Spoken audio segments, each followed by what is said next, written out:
Amigas, amigos, bienvenidos. Otra edición más de 18 minutos. Ya superamos los 2 años, mi estimado Pancho, con mi colega y amigo Pancho Rodríguez. Hemos superado ya los 2 años gracias a su preferencia y muy satisfechos con este éxito. Mauricio Reynoso, director general de AMEDIR, los recibe en esta ocasión con alguien que además para nosotros en AMEDIR es muy especial, porque será uno de nuestros conferencistas estrella en el Congreso de septiembre 10 y 11 en la Ciudad de México. Pancho. Pues sí, en efecto, Mauricio, tenemos un gran invitado. Él es el Oso Traba. Él es un emprendedor apasionado que en 10 años ha construido y liderado múltiples empresas. Con un MBA de Stanford, es miembro de Shark Tank, creador del Cracks Podcast, que tiene más de 20 millones de descargas, y es CEO de Cracks Education y Dumo Labs. Además, es autor del libro Haz lo que importa, conferencista y operador del fondo de Venture Capital Cracks Funds. Muchas gracias por acompañarnos, mi oso. No, hombre, Pancho, Mauricio, muchas gracias por la invitación. Contento de estar aquí.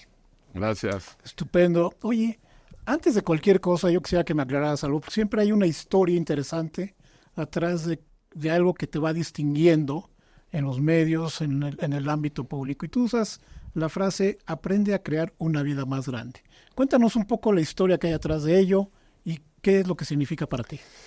Mira, yo creo que es una gran pregunta que nunca me habían hecho. Y tiene que ver con, yo creo que una de las definiciones más importantes que todos tenemos sin darnos cuenta y que muy pocos de nosotros hemos diseñado por nosotros mismos, que es la definición de éxito. Muchos de nosotros pensamos en el éxito en el marco de nuestra sociedad, nuestra clase social, nuestros modelos a seguir, nuestra familia, nuestra religión, y muy pocos nos tomamos el tiempo de definir en realidad qué es el éxito para nosotros. Y entonces lo que sucede es que dedicamos años, millones de pesos, muchas horas de nuestra vida, mucha energía en conseguir metas que la realidad es que cuando se cumplen nos dejan sintiendo vacíos. Y como dice Tony Robbins por ahí, el éxito sin realización es el último fracaso. Yo lo que descubrí por ahí antes de cumplir 40 años es que llevaba 20 años persiguiendo diferentes tipos de metas, el reconocimiento, el éxito financiero, que me estaban dejando vacío por dentro y que me estaban alejando no solo de mí mismo, sino de las personas que yo más quería. Y fue cuando decidí frenar, poner esas metas, esas expectativas externas a un lado y empezar a perseguir mi propio camino, empezando por la conexión conmigo mismo. Yo soy, como decía Pancho, ingeniero industrial, maestro en administración de empresas, tengo experiencia en banca en Estados Unidos y hoy, pues si le preguntas a mi hijo de 8 años, soy un youtuber. Muy bien. Entonces, lo que yo busco es ayudar a personas que tienen el potencial de impactar a más personas, porque creo que entre más somos ayudando y más somos tomando acciones que impactan a más gente, pues más rápido podemos generar este efecto multiplicador, a conectar con ese propósito interno y a tomar acciones de impacto que los ayuden a vivir una vida más grande, con más impacto. Y no necesariamente tiene que ver con más dinero y aviones y yates y casas, tiene que ver con más amor, más salud, más presencia, más conexión, más gozo. Excelente. Has fundado múltiples empresas y has liderado otras, ¿no? Entonces, ¿cuáles son los 3 principales aprendizajes que has tenido en esta historia de negocios que llevas? Mira, que emprender no es una moda. Emprender es un compromiso y es un compromiso de vida no solo contigo, sino con la gente que compra tu sueño, ¿no? Ya sean inversionistas, propio equipo y hasta proveedores y clientes, ¿no? Te estás comprometiendo a hacer algo por los próximos 5 o 7 años. Y con eso en mente, creo que vale mucho la pena tomarse un momento para saber en qué quieres emprender. Porque una cosa es querer ser emprendedor y otra cosa es saber qué problema quieres resolver. Un error muy grande que cometemos los emprendedores es enamorarnos de nuestro producto, de nuestra solución, de nuestro servicio y no entender que el único amor verdadero que debe existir en una relación de emprendimiento es con el problema que queremos resolver. Tiene que ser algo que nos apasione, con el que tengamos una conexión personal, que básicamente no nos podamos despertar sin pensar en él y no nos podamos ir a dormir sin saber que hay alguien trabajando en resolverlo. La solución puede cambiar mucho de forma, ¿no? Entra una nueva tecnología, entra un nuevo competidor, cambian los hábitos de consumo, pero el problema va a seguir ahí. Si tú estás enamorado de tu solución, de tu tecnología, de tu producto, muy probablemente eso vaya a ser obsoleto muy pronto. Y si tú estás casado con eso, entonces va a ser difícil saltar y muchas veces sacrificar todo lo que has construido por seguir construyendo algo que es más eficiente, más barato o con más impacto para resolver el problema que quieres. Más allá de eso, creo que hay que entender que emprender solo es muy complicado. Es un trabajo solitario, muy retador, de muchos altibajos, de mucha resiliencia. Y si te rodeas ya sea de un fundador o cofundadora y de un equipo de gente comprometida, alineada con ese propósito, que te pueda complementar y con quienes compartas valores, entonces, bueno, la vida se hace mucho más fácil, las probabilidades de éxito incrementan muchísimo. Y tercero, es que en este mundo en el que estamos tan enamorados por casos de éxito masivos, unicornios, rondas de inversión, a veces perdemos de vista lo que es importante, que son los fundamentales del negocio.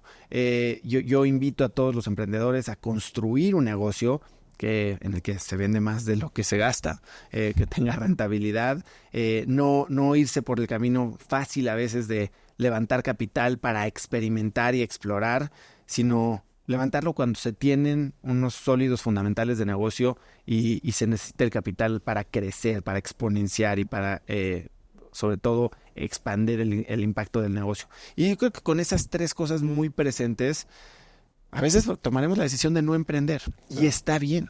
Yo creo que emprender como requisito para sentirse completo es una percepción errónea. ¿Qué haríamos sin doctores? ¿No? ¿Qué haríamos sin abogados? Claro, ¿Qué haríamos sin enfermeras? ¿Qué haríamos sin contadores? Humanos. Correcto. Sería imposible concebir el mundo. Sí. Tocas un tema, a mí me apasiona el tema del emprendedurismo, Oso. De hecho, de alguna manera, como mentor de algunos emprendedores, veo mucho de lo que tú dices reflejado en algunos de ellos y ellas. Tú eres mentor en Endeavor, ¿verdad? Soy mentor en Endeavor, sí. Yo soy emprendedor en Endeavor. Exacto. Entonces, estamos hablando un idioma en común. Yo estoy seguro que nos están viendo muchísimos que traen este espíritu de emprendedor. No saben por dónde, o bien ya traen un camino recorrido. Tú, como alguien que participa dentro de los fondos de inversión, ¿cuáles dirías o tus recomendaciones, aparte de lo que nos has compartido? ¿Qué recomendaciones das en cuanto a los criterios que ustedes usan en un fondo para decir sí o no vas con alguien? Bueno, esa es una pregunta que creo que es muy individual a cada inversionista, dependiendo de su etapa, del tamaño de su fondo, del enfoque que tenga en su tesis de inversión. Te puedo hablar de cómo invierto yo desde el fondo, que es un fondo muy pequeño, de etapa muy temprana que tengo. Yo estoy buscando, y creo que es algo que antes no se podía hacer y hoy se puede hacer. Estamos en un momento, creo que privilegiado, sobre todo en Latinoamérica, porque tenemos lo primero, que son emprendedores experimentados. Y experimentados hablo, ya han crecido o quebrado o intentado una o múltiples empresas. O ya han trabajado en empresas del sector que tienen resolviendo problemas importantes. Tienen algo que se le ha llamado últimamente, hubo un concepto muy común que era el product market fit, que tu producto encajara con el mercado. Hoy creo que hay algo más relevante que antes no había, founder market fit. Estos emprendedores o ejecutivos, operadores que conocen íntimamente el funcionamiento de una empresa, de una industria o de un problema, de un mercado, y entonces pueden utilizar esta experiencia para desarrollar una solución innovadora. Más allá de eso, busco, entonces, bueno, emprendedores con experiencia que conozcan su mercado, que estén totalmente comprometidos con la resolución de este problema. 2, me gusta mucho a mí pensar en soluciones escalables, sobre todo con el fondo. Escalables y principalmente enfocadas en un mercado hispano, no solo local mexicano, sino mercado hispano desde España hasta el mercado hispano en Estados Unidos y obviamente comprendiendo todo el mercado latinoamericano. Pero que sea con una base tecnológica fuerte. Esto implica que tiene requerimientos de capital en términos de CAPEX mucho menores, que se puede escalar de una forma más rápida.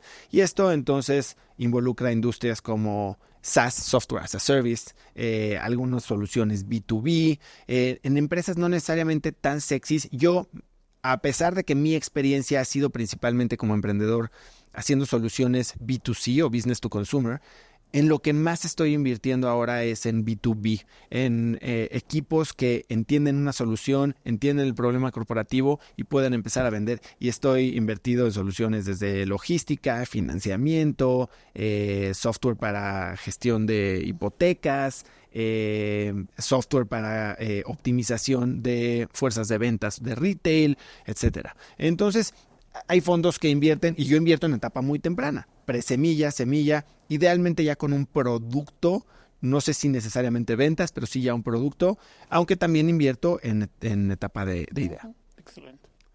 Oso, ¿cómo iniciaste tu podcast y cuál fue el momento donde empezó a tener más éxito? Ha sido como yo lo pienso, una mezcla de suerte y perseverancia. Creo que todo en la vida tiene suerte. Pero yo empecé por como te decía, este momento de reinvención personal. Pues sí tenía todos mis amigos emprendedores y tenía mis mentores en Endeavor, pero sentía que algo me faltaba. Sentía que ese lado de mi vida, desde ser banquero y MBA y digamos, ejecutivo y después emprendedor, una década en cada una de estas facetas, tenían ciertas metas con las que yo ya no me sentía conectado. Y empecé a buscar respuestas de gente muy variada a la que yo admiraba y hacerles preguntas. Creo que la suerte fue un par de cosas. Entrar en el momento en el que todavía no había tantos podcasts, pero empezaba ya a moverse, había algunos pocos. Y ponerle el nombre Cracks creo que fue mi único momento de genialidad en la vida. De ahí creo que la marca ha crecido muy bien. Pero segundo, creo que el éxito viene de lo genuino que son mis preguntas, porque son dudas reales que tengo yo, y como yo no soy único en el mundo, y habemos miles de personas que tenemos las mismas dudas, entonces conectamos con estas preguntas y estas respuestas. Y de ahí ha sido un hervor o ebullición muy lenta, como una olla de cocción lenta. No ha sido llamarada de petate. Ha habido episodios que de repente marcan una subidita y después medio que se estabiliza, ¿no? El primero que sentí así fue muy temprano, fue Sofía Niño de Rivera. Tuve a Marta de Baile, uno que definitivamente marcó una diferencia, al menos en la percepción externa del podcast, fue María Asunción Aramburu Zavala, y más recientemente la de Don Roberto Servitje o incluso Manuel Arango, que han sido dos que se publicaron este mismo año, han ayudado a tener este crecimiento y en diferentes nichos, ¿no? Algunos más corporativos, más empresariales, algunos más de salud. Por ejemplo, el del doctor Alexander Krugman el año pasado, de salud, un exitazo. Natalie Marcus, un exitazo. Millones y millones de vistas en YouTube. Y entonces ha sido como un proceso lento en el que no hay una llamada de petate y después un crash, sino que... Y también ha tenido que ver con mi propio crecimiento como comunicador, ¿no? Al principio yo hablaba mucho y sentía que el entrevistado era yo, cuando la realidad es que no, y ahora trato de hablar lo menos posible en mis entrevistas. Excelente. De hecho, creo que eso es una clave para todos los que se dediquen a entrevistar, que no somos profesionalmente dedicados a ello, Pancho y yo, pero es una gran clave. Del entrevistado es el que debe lucir, no el entrevistado. Claro. Estoy totalmente de acuerdo contigo. Así que concretas preguntas para que tú te luzcas. Exacto. Y si tus preguntas tienen un fondo real de curiosidad, va a ser una gran pregunta. Correcto. Y vamos a hablar de tu libro, ¿qué te parece? Claro. Haz lo que importa con la metodología DMS. Cuéntanos de él, por favor. Bueno, este es un libro en el que, gracias por la pregunta, en el que publiqué hace un par de años. La segunda edición se hizo con Penguin Random House hace poco más de un año, en el que aterrizo un poco la historia de esta transformación personal, echando mano de herramientas aprendidas a través de los cientos de libros que he leído, de la maestría, de las cientos de entrevistas que había hecho hasta ese momento, y condensándolo todo en una metodología de 5 pasos, muy fácil de seguir, de, como yo le digo, diseño de vida y productividad. Es enfocarte en entender quién eres hoy, en quién te quieres convertir, cómo hacer el tiempo para cómo priorizar, tu vida, cómo tomar acción masiva, pero sobre todo conectar con estos motivadores que en mi libro, vamos a decirle, o en mi filosofía, tiene dos fuentes. Uno es el dolor, algo que yo llamo tu gran batalla, y otro es tu propósito, tu gran maná. Y cuando ubicas tu verdadera conexión contigo mismo, lo que quieres hacer en el mundo, y lo pones en práctica con un plan preciso, práctico y ejecutable, entonces es muy difícil fallar a tus metas. Caray, qué rápido se pasa el tiempo, mi querido Pancho, ya se nos acabó. Sí, pero quería preguntarte, ¿cuál es el momento más difícil que has tenido profesionalmente y cómo saliste adelante? Ha habido muchos y este es uno que me acuerdo muy bien. En mi primer emprendimiento, cuando regresé a México y me volví emprendedor por coincidencia, porque básicamente no conseguí chamba,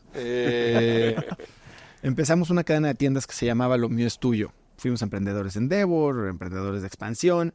Y teníamos unas tiendas en las que comprábamos y vendíamos electrónica usada. Era como una mezcla entre un compro usado y una tienda de electrónica, tipo de bienes de casa.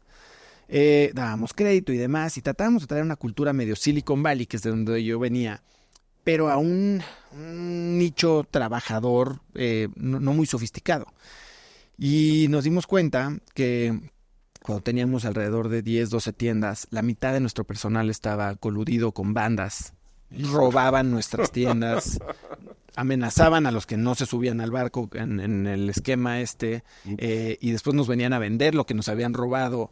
Y justo ese día que íbamos de contratar a un nuevo director de operaciones, lo enamoramos con toda esta visión de innovación, y llega al relajo, más relajo, y fue un momento en el que tuvimos que un poco ponernos los guantes y sí tomar decisiones drásticas de recortar plantilla, meter seguridad, tomar acción legal. Y fue algo muy estresante. Recibíamos llamadas de extorsión, hubo momentos en los que me tuve que desaparecer de la oficina un par de semanas. Fue muy, muy difícil, pero afortunadamente salimos adelante. Qué complicado, pero qué bueno que salimos adelante. Y que estamos platicando. Así es. Pues bueno, amigas, amigos, se nos fue el tiempo, pero pueden seguir platicando a través de sus redes, el podcast, etcétera, escuchar a muy interesantes conceptos y entrevistas que Oso Traba hace. Le agradecemos que haya estado en este programa y no se olviden, 10 y 11 de septiembre estará en el Congreso de AMEDIR en la Ciudad de México. Ahí lo tendremos como uno de nuestros invitados más especiales. Pancho, nos vemos en el próximo programa. Pues encantado de estar con ustedes y no se olviden que aquí el Oso Traba es un gran conferencista, también colabora con Smart Speakers. Orgulloso. Gracias y pues muchas gracias por acompañarnos.